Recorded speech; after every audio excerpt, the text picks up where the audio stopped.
guys, I am Sarah, and I'm an Aussie expat living in the States.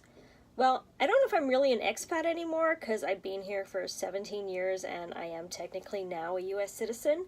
So I'm probably really just an immigrant. But I do plan on going home to Australia one day, and I think that the definition of an expat is someone who's supposed to be here for a certain amount of time before going home. So we'll just go with expat. But I'm on a bunch of groups on Facebook that are for expats, and they recently asked me to become a moderator because apparently I'm one of the few happy people. So instead of just typing out my stuff in one Facebook group, I figured that I would make a couple of short videos and share what makes me happy.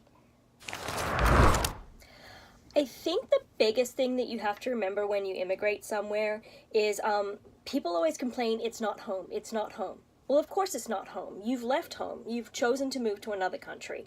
So try to embrace things. Instead of saying what they're doing is wrong, think of it as it's different. Because there's a lot of things when I first got here, I was like, this is stupid. I can't believe they're doing it this way. And now I actually prefer it this way, and I've realized it wasn't ever wrong. It was just a different manner of doing things. And I think a lot of your happiness is in your mindset and how you come to look at things here. So before I moved to the US, I was actually an exchange student in high school. And that was one of the biggest things that they taught us was, it's not wrong, it's different. So maybe people, have a really small wardrobe in some countries, whereas in places like Australia and America, where they're very affluent, they have lots of clothes. And it's not wrong, because now everyone's looking at capsule wardrobes in places like France, and they're like, oh, that's really neat. And just things like, even just how people greet each other. Like in Honduras or Australia, people tend to kiss on the cheek, and in America, people like to hug.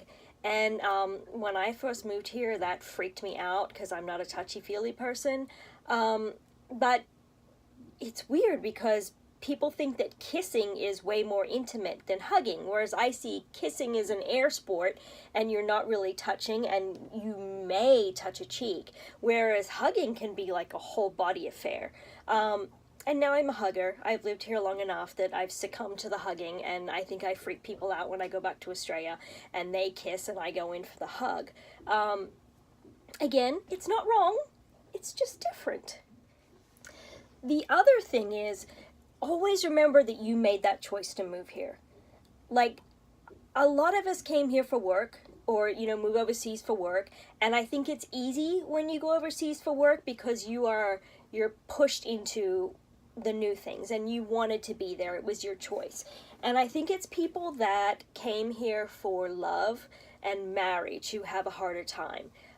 Especially since they may not have picked a big city. They may be in the country. They may be married to somebody in the military who's not there very much. But the trick is to find something in that city that makes you happy. Yeah. And then going back to the not wrong, it's just different. Especially people from Australia, when they come to America, they talk about Americans drive on the wrong side of the road, and technically they drive on the right. So not wrong, just different.